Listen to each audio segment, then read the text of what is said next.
Welcome to Luca is a Billionaire, where the only thing I invest in is your answers. In this video, I will show how to make green salsa for enchiladas. First, preheat your oven to 400 degrees Fahrenheit.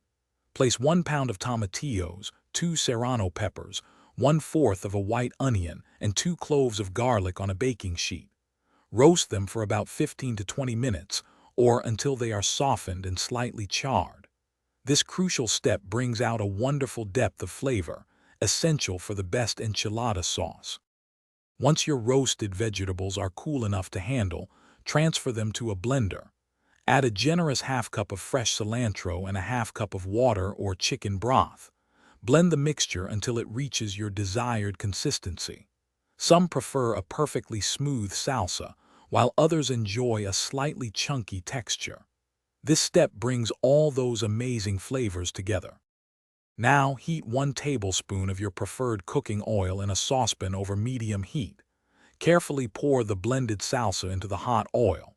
Bring the salsa to a gentle simmer, stirring occasionally, and let it cook for about 10 to 15 minutes. This simmering process deepens the flavors and thickens the sauce.